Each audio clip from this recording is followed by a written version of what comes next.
I'd like to briefly discuss with you whether the first 5 books of the Bible claim to have been written by Moses. And actually, the answer can be found really easily. All you have to do is read those first 5 books, Genesis, Exodus, Leviticus, Numbers, and Deuteronomy. And what you'll find is that nowhere do they claim Moses as their author. And if you'd like to do a quick perusal first, you can just look at the places where you would normally expect an author to identify him or herself. So you could read the beginning of Genesis and the end of Deuteronomy, or the beginning and end of each of these books. Again, Genesis, Exodus, Leviticus, Numbers, and Deuteronomy.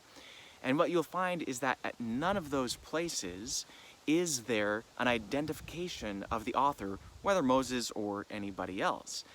And the next thing that you could do is, if you have the question of whether Moses specifically wrote it, you could look at the passages that discuss Moses. So you'd start at Exodus chapter 2, which is the story of the birth of Moses.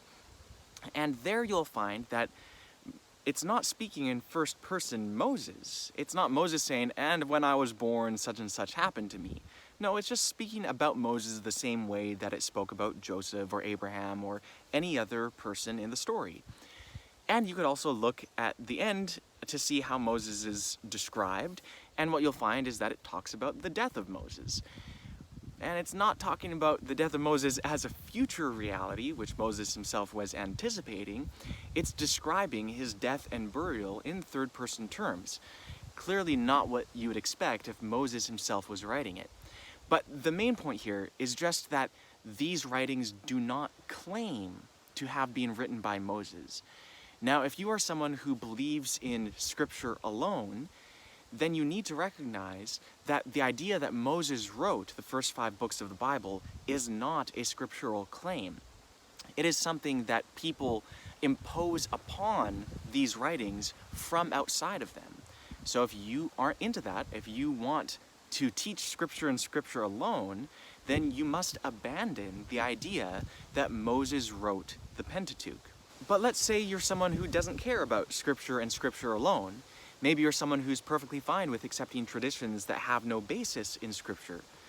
Well, even then, I would ask, do you care whether the traditions you accept have evidence behind them? If not, couldn't you just accept any tradition at all? So, again, let's just take the tradition that Moses wrote the Pentateuch. As we can see, it's not founded in the Pentateuch. Is there any evidence that you have that Moses actually did write the Pentateuch, even though it doesn't claim it? And if not, then isn't that tradition only as valuable as, let's say, an idea that Joseph wrote the Pentateuch, or Adam wrote the Pentateuch, or whoever else?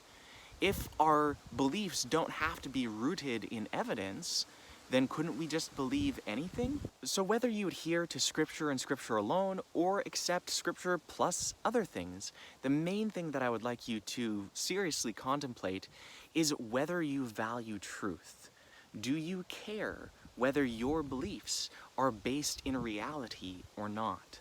Also, if you want to know the truth of this specific issue, whether the first 5 books of the Bible were written by Moses, I recommend reading an article I wrote called The Mosaic Torah. There's a link to it in the description box below. If you enjoyed the video, and if you enjoy our other videos, if you feel like your thoughts are being provoked, please let us know in the comments, and also like, share, and subscribe. And if you want to receive notifications for all of our new uploads, don't forget to click the bell beside the subscribe button. Farewell.